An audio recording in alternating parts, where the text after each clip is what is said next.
बाबा जी कहते हैं कि इशक जब उल्टा लटकाता है तो बस एक ही आवाज आती है, चाचा अल्लाह दी कसम तेरी कुड़ी भी मैसेज कर दी सी।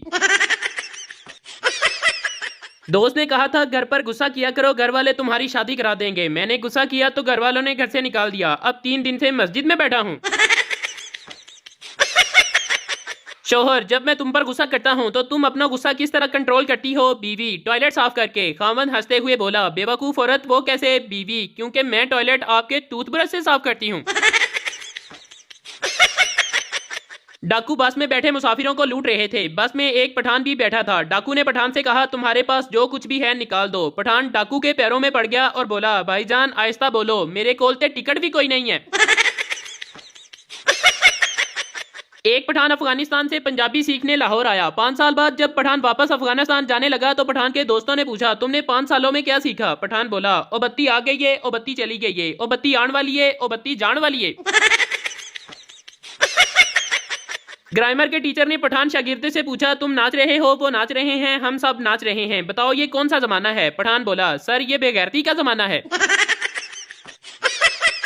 पठान बस में बैठा फैसलाबाद जा रहा था। रास्ते में बस रुक गई और ड्राइवर बोला कि पेट्रोल खत्म हो गया है, अब बस आगे नहीं जा सकती। पठान खड़ा हुआ और बोला, कोई मसला नहीं, आप बस वापस मोड़ लो। एक पठान की नई नई शादी हुई। पठान पहली रात कमरे में गया, बहुत परेशान था कि अपनी बीवी से क्या बात करूं। काफी देर सोचने के बाद घबरा कर बोला, जी थोड़ी देर पहले आपसे शादी हुई थी, बस इसी सिलसिले में हाजिर हुआ हूं। एक लेडी डॉक्टर ने नया नया क्लिनिक खोला। थोड़ी देर बाद एक आदमी आया। लेडी डॉक्टर ने खुद को मसरूफ दिखाने के लिए फोन का रिसीवर उठाया और काफी देर लगे रहने के बाद आदमी से बोली, जी फरमाइए क्या हुआ? आदमी, मैं पीटीसीएल से आया हूं, अगर आपकी बात खत्म हो गई है तो कनेक्शन एक्टिव कर दूं? लड़का, क्या कर रही हो? लड़की, अभी वजू किया है और नमाज पढ़ने जा रही हूँ। तुम क्या कर रहे हो? लड़का, मैं भी मार्केट में तुम्हारे पीछे पीछे तस्बीह पढ़ रहा हूँ। पठान, मैं बड़ा होकर पायलट बनूंगा। माँ बोली, बेटा मुझे कैसे पता चलेगा कि ये मेरे बेटे का जहाज है? पठान, माँ मैं जब भी जहां से गुजरूंगा अपने घर पर गोला फेंक दिया करूंगा। एक चरसी कब्रिस्तान में बैठा चरस पी रहा था। पुलिस आ गई तो चरसी ने चरस छुपा दी। पुलिस, क्या कर रहे हो? चरसी, कुछ नहीं, अपने वालिद के लिए दुआ कर रहा हूँ। पुलिस, ये तो किसी छोटे बच्चे की कब्र है। चरसी बोला, जी मेरे वालिद साहब बचपन में ही फोत हो गए थे। एक पठान हज करने गया, वापस आया तो दोस्त ने पूछा, वहां शैतान को पत्थर मारे थे? पठान बोला, माड़ा पत्थर मारन का मौका तो नहीं मिला, पर गाला चंगियां कटियां। लड़की, मेरा ये साल कैसा गुजरेगा? नजूमी, इस साल तुम्हारी शादी हो जाएगी। लड़की, मेरे 2 रिश्ते आए हैं, एक मामू के बेटे का, दूसरा चचा के बेटे का, इन दोनों में कौन सा खुशनसीब होगा? नजूमी, मामू का बेटा खुशनसीब होगा और तुम्हारी शादी चचा के बेटे से होगी। पठान अपनी गर्लफ्रेंड से बोला, मैंने कल तुम्हें मिलने आना है और साथ फूल भी दूंगा। लड़की बोली, गोभी का फूल लेकर आना, तुम्हारे प्यार का इजहार भी हो जाएगा और हमारा सालन भी पक जाएगा। एक लड़का और लड़की इंटरनेट पर चैटिंग कर रहे थे। लड़की, एक बात पूछूं? लड़का, हाँ जरूर पूछो। लड़की बोली, हम लड़कियां ना होती तो तुम लड़के कहाँ जाते? लड़का बोला, अल्लाह दी कसमें डायरेक्ट जन्नत विच। एक पठान फौतगी वाले घर गया तो देखा कि मैयत के इर्द गिर्द बर्फ पड़ी थी और घर वाले रो रहे थे। पठान ने मुर्दे को पकड़कर हिलाया और कहा, उठ मामा बर्फ दे, गाहक रोंदे पे ने। एक पठान 2 साल बाद सऊदीया से वापस आया। बीवी ने फुल मेकअप किया हुआ था और अपने शोहर से बोली, जानू मेरी अरबी में तारीफ करो। पठान ने बीवी की तरफ देखा और बोला, अस्तगफिरुल्लाह। पठान, पेंट की सिलाई कितनी है? दर्जी, 600 रुपए। पठान, और निक्कर की? दर्जी, 300 रुपए। पठान, ठीक है, निक्कर ही सी दो और पांव तक लंबी रखना क्योंकि मैंने नमाज भी पढ़नी होती है। एक लड़की मौलवी साहब के पास गई और पूछा, लड़की, अगर मैं किसी लड़के से मोहब्बत करूं तो क्या गुनाह होगा? मौलवी, अरे तौबा करो तौबा, सीधा दोजख में जाओगी। लड़की, और अगर मौलवी साहब मैं आपसे मोहब्बत करूं तो? मौलवी बोला, बहुत तेज हो, डायरेक्ट जन्नत में जाना चाहती हो। बीवी, शुक्र है आप सही सलामत घर पहुंच गए। शोहर, क्यों क्या हुआ? बीवी, बाहर ऐलान हो रहा था कि कोई रन मुरीद गटर में गिर गया है। शोहर, फिटे मुंह तेरा, रन मुरीद नहीं राना मुरीद कह रहे थे। लड़का, आई लव यू। लड़की, मेरी मंगनी हो चुकी है, मेरा एक बॉयफ्रेंड भी है और मेरा एक क्लास फेलो से भी चक्कर चल रहा है। लड़का, तेरी मेहरबानी, मेनू भी किधरे अड़ा उड़ूल है। एक पठान का मोबाइल टॉयलेट में गिर गया। टॉयलेट में से जिन जाहिर हुआ। जिन ने पठान को सोने का मोबाइल दिया और कहा, ये लो तुम्हारा फोन। पठान ने कुल्हाड़ी वाली कहानी सुन रखी थी, लिहाजा ईमानदारी का तारुफ देते हुए कहा कि ये मेरा फोन नहीं है। जिन बोला, पगले रुलाएगा क्या, अच्छी तरह धोकर देख, ये तेरा ही फोन है। एक पठान ने पहली दफा नया मोटरसाइकिल लिया। सड़क पर जा रहा था तो एक गाड़ी वाला पास से गुजरा। पठान बोला, भाईजान तुसी कदी मोटरसाइकिल चलाइए। गाड़ी वाला बोला, यार मैं गाड़ी पे जा रहा हूँ, मुझे क्या जरूरत है मोटरसाइकिल की। पठान ने फिर पूछा, भाई कदी मोटरसाइकिल चलाइए। गाड़ी वाले ने गाड़ी तेज की और आगे निकल गया। पठान ने भी उसके पीछे मोटरसाइकिल तेज भगाया तो एक खंबे के साथ टकरा गया। गाड़ी वाले ने पठान को उठाया और पूछा, खान साहब आपको चोट तो नहीं लगी। पठान खड़ा हुआ और फिर बोला, भाईजान तुसी कदी मोटरसाइकिल चलाइए। गाड़ी वाला बोला, हाँ यार चलाइए। पठान बोला, यार एंदी ब्रेक कित्थे होंदी है। आदमी पीर साहब से, बाबा जी मैं जो काम भी करता हूँ मेरी बीवी सामने आ जाती है। बाबा जी बोले, पुत्र तू ट्रक चला के वेख, अल्लाह खैर करेगा। पाकिस्तान में मियाँ बीवी एक दूसरे को ऐसे बुलाते हैं, शगुफ्ता की अम्मी बिलाल के अब्बू। बंदा पूछे, तुसी दोनों आपस में कुछ नहीं लगते। एक फैसलाबादी की शादी में सब फैसलाबादी ही आए हुए थे। खाना शुरू हुआ तो दुल्हन ने प्लेट में टिश्यू पेपर देखकर सोचा कि शायद ये भी कोई खाने की चीज है। तो जब वो टिश्यू पेपर उठाकर मुंह में डालने ही लगा तो उसके सब दोस्त ऊंची आवाज में बोले, ओए चटनी ला के खामी, फिक्का ही फिक्का। यूरोप में घर का एड्रेस बताने का तरीका। Street number 4 Avenue house D126 London. Pakistan में घर का एड्रेस बताने का तरीका। अड्डे ते लैके चिंगची लै लवी ते ओनू 20 रुपए तो वध पैसे ना दवी। ओनू कहीं कच्ची मसीत वाली गली विच ला दे। सामने मोबलिंग का खंभा आएगा, उत्थों सज्जे हाथ हो लई 3 गलियां छड़ के खब्बे हाथे नीले रंग का गेट आएगा, ओदे सामने हाजी पकौड़ियां वाला होएगा। उतों लंघ के उच्ची नीवी जगह आएगी, उत्थे पहुंच के मैनू मिस कॉल देई, मैं 2 मिनट विच मोटरसाइकिल लैके आ जावांगा। एक पठान को फांसी की सजा हुई तो जज बोला, आपकी कोई आखिरी ख्वाहिश। पठान, जज साहब मेरी जगह तुसी लटक जाओ। एक पठान ने अपनी मंगनी तोड़ दी क्योंकि लड़की कनवारी थी। पठान ने सोचा, जो आज तक किसी की ना हुई वो मेरी क्या होगी। लड़कियां 8,000 का सूट लेने के बाद रिक्शे वाले से 10 रुपए के पीछे लड़ रही होती हैं और कुछ तो 10 रुपए के पीछे इतनी जज्बाती हो जाती हैं कि पैदल ही घर आ जाती हैं और कहती हैं, ना जा साड़ियां केड़ियां लत्तां टुटियां ने। एक पठान ने मस्जिद से जूती चोरी की और पकड़ा गया। मौलवी ने कहा, इसने जूती चोरी की है इसलिए इसकी टिंड कर दो। पठान घबरा कर बोला, एक जूता वापस ले लो और फौजी कटिंग कर दो। एक पठान का पेट खराब था तो पठान डॉक्टर के पास गया। डॉक्टर ने पठान को दवाई दी और कहा कि नरम गजा का इस्तेमाल करो। पठान घर आकर छोटे भाई के 2 पैम्पर खा गया। शोहर, जान सोचा तुम्हें कॉल कर लो, तुम मुझे याद कर रही होगी। बीवी, और जो सुबह लड़ाई हुई थी वो क्या था। शोहर, ओ फिटे मुंह, घर दा नंबर मिल गया जे। एक पठान दरख्त से उल्टा लटका हुआ था। किसी ने पूछा कि क्या हुआ। पठान बोला, यार सरदर्द की गोली खाई है, कहीं पेट में ना चली जाए।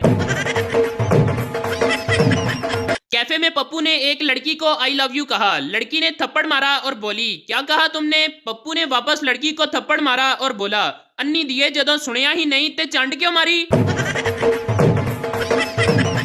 बीवी, देखो मैं 55 साल की हो गई हूँ लेकिन तुम्हारा एक दोस्त मेरी अभी तक भी तारीफ करता है। शोहर, फ्याज भाई होगा। बीवी, हाँ वही, लेकिन तुम्हें कैसे मालूम हुआ। शोहर, क्योंकि वो साला कबाड़िया है और उसे पुरानी चीजें बहुत पसंद हैं।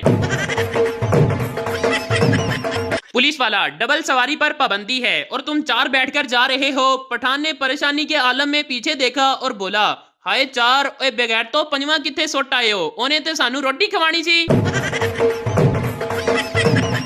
एक शोहर अपनी बीवी से बोला, तुमसे शादी करके मुझे एक फायदा हुआ है। बीवी खुश होते हुए, वो क्या। शोहर, तुमसे शादी करके मुझे मेरे गुनाहों की सजा दुनिया में ही मिल गई। पठान की बीवी पठान से, तुमने मुझे शादी से पहले क्यों नहीं बताया कि तुम्हारी 3 बीवियां हैं। पठान बोला, मैडम मैंने तुमको बताया तो था कि मैं तुम्हें मलका, रानी और शहजादी की तरह रखूं। एक पठान बहुत परेशान बैठा था। किसी ने इनसे पूछा कि क्या हुआ खान साहब। पठान कहने लगा, यार आज टीवी वालों ने 100 इंच का सांप दिखाना है और मेरा टीवी सिर्फ 20 इंच का है। बीवी अपने शोहर से बोली, तुम मुझे ऐसी दो बातें बोलो कि एक से मैं खुश हो जाऊं और दूसरी से मुझे गुस्सा आ जाए। शोहर बोला, जानू तुम मेरी जिंदगी हो और लानत है ऐसी जिंदगी पर। माँ अपने तोतले बेटे से, आज हम तुम्हारा रिश्ता देखने जा रहे हैं, तुम वहां बोलना मत। लड़का, ठीक है। लड़की वालों के घर लड़की जब चाय लाई तो लड़का चाय पीते हुए बोला, हाय धर्म है, हाय धर्म है। लड़की भी फौरन बोली, फूत मार, फूत मार। तीन पठान एक चारपाई पर सो रहे थे। तीनों को जगह कम पड़ रही थी। एक पठान उठकर नीचे लेट गया तो बाकी दो पठान बोले, वापस आजा यार, अब जगह खुली हो गई है। एक पठान दूसरे पठान से, यार मैं जिस लड़की से प्यार करता था उसने मेरे साथ शादी नहीं की। दूसरा पठान, तुमने उसको बताया नहीं था कि तुम्हारे अब्बू बहुत पैसे वाले हैं। पहला पठान, बताया था, इसीलिए तो उस कमीनी ने मेरे अब्बा से शादी कर ली है। एक पठान ने जिंदगी से तंग आकर कहा, ऐसी जिंदगी से अच्छा है मौत आ जाए। एकदम मौत का फरिश्ता आ गया और बोला, तैयार हो जाओ, मैं तुझे लेने आया हूँ। पठान घबरा कर बोला, यार तुहाडी की सलाह, हुण बंदा मजाक भी ना करे। एक चरसी मजार पर गया, दुआ मांगते हुए कहने लगा, मेरा बांड हर सूरत निकलना चाहिए, चाहे जो भी हो। जैसे ही वो दुआ मांगकर मजार से बाहर निकला तो उसका प्राइस बांड किसी ने जेब से निकाल लिया। चरसी वैसे ही वापस गया और कहने लगा, बाबा जी पहले पूरी गल सुन लिया करो ते फिर एक्शन लिया करो। एक जंगल में शेर की शादी हो रही थी। जब बारात जाने लगी तो अचानक एक चूहा बारात के आगे नाचने लग गया। शेर ने पूछा, भाई तुम क्यों नाच रहे हो, ये किसी चूहे की शादी तो नहीं है। चूहे ने मासूमियत भरे लहजे में कहा, भाई बात यह है कि शादी से पहले मैं भी शेर हुआ करता था। एक मौलवी साहब के पास दो तोते थे। एक हर वक्त तस्बीह करता रहता था और दूसरा हर वक्त सजदे में पड़ा रहता था। इनके हमसाये के पास एक तोती होती थी जो बहुत शरारती थी और सबको बहुत तंग करती थी और वो आदमी इससे बहुत ज्यादा परेशान रहता था। एक दिन उस आदमी ने मौलवी साहब के पास जाकर अपनी परेशानी बताई तो मौलवी साहब कहने लगे कि ऐसा करो, कुछ दिनों के लिए अपनी तोती को मेरे तोतों के पास भेज दो, शायद वो सुधर जाए। उस आदमी ने ऐसा ही किया। जब इस तोती को तोतों के पिंजरों में छोड़ा गया तो तस्बीह करने वाला तोता तस्बीह छोड़कर सजदे वाले तोते से बोला, उठ मिट्ठू उठ, दवावां कबूल हो गईयां ने। एक दादा और दादी ने अपनी जवानी के दिनों को फिर से ताज़ा करने का सोचा। उन्होंने फैसला किया कि हम फिर से दरिया किनारे मिलेंगे। दादा तैयार होकर बाल बनाकर हाथ में फूल लेकर दरिया किनारे चला गया। ठंडी हवाओं में इंतजार करने लगा। बहुत इंतजार किया लेकिन दादी ना आई। दादा को बहुत गुस्सा आया। जब घर वापस आया तो दादी कुर्सी पर बैठी मुस्कुरा रही थी। दादा तुम आई क्यों नहीं? दादी, यार अम्मी ने जाने ही नहीं दिया। एक सीधा साधा आदमी मोहल्ले में सब्जी बेचने आता था। सब औरतें इससे उधार लेती थी और वो दे देता था और किसी से नाम नहीं पूछता था। चुपचाप अपनी कॉपी में लिख लेता कि किसने कितना उधार लिया। जब कोई औरत बोलती कितने पैसे हैं तो कॉपी के ऊपर छुपा कर देखता और बता देता। औरतों को बड़ी हैरत होती कि वो बिना नाम जाने कैसे बिल्कुल सही हिसाब बता देता है। आखिर जल्द ही औरतों को इसके राज का पता चल गया। औरतों ने टीम वर्क से इकट्ठे होकर दावा बोल दिया। सब्जी लेते हुए नजर बचाकर कॉपी को गायब कर दिया। जब देखा तो लिखा था, बिल्ली 20, लंबी 50, मोटी 40, बड़े दंदा वाली 90, नासा वाली 200, डींगे मुंह वाली 50, आखिर में हीरोइन 250। हेलीकॉप्टर के नीचे 10 बलोच और एक पठान लटक रहे थे और हेलीकॉप्टर झोल रहा था। चनाचा पायलट ने ऐलान किया कि तुम में से किसी एक को कुर्बानी देनी पड़ेगी ताकि हेलीकॉप्टर पर वजन कम हो सके। ऐलान सुनकर सब बलोचों ने पठान की तरफ देखना शुरू कर दिया। पठान बोला, ठीक है, तुम लोग मेरे लिए तालियां बजाओ, मैं कुर्बानी देता हूँ। ताली बजाते ही तमाम बलोच नीचे गिर गए। पठान मुस्कुराया और बोला, दिमाग नस्वार से चलता है, बड़ी शलवार से नहीं।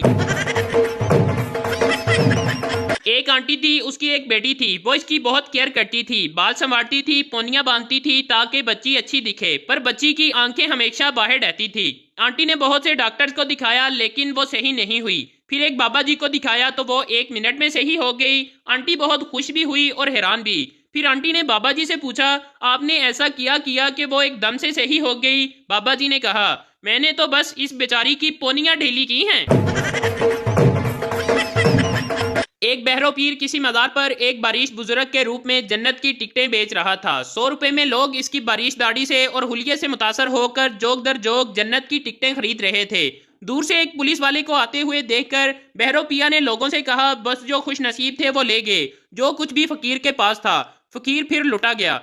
फिर फटाफट अपना थैला उठाया और घर की राह ली। घर पहुंचकर बहरोपिया ने थैले से पैसे निकाले और लगा गिनने। अचानक एक डाकू खिड़की के रास्ते दाखिल हुआ और पिस्तौल दिखाकर कहा कि सारे पैसे मेरे हवाले कर दो वरना मैं तुम्हें गोली मार दूंगा। इस फ्राडिये शख्स ने कहा कि अगर तुम मुझे कत्ल करोगे तो दोजख में जाओगे। डाकू, मैं दोजख में नहीं जा सकता। आज मैंने टिकटी करने से पहले एक बहुत पहुंचे हुए बाबा से जन्नत की 2 टिकटें खरीदी हैं।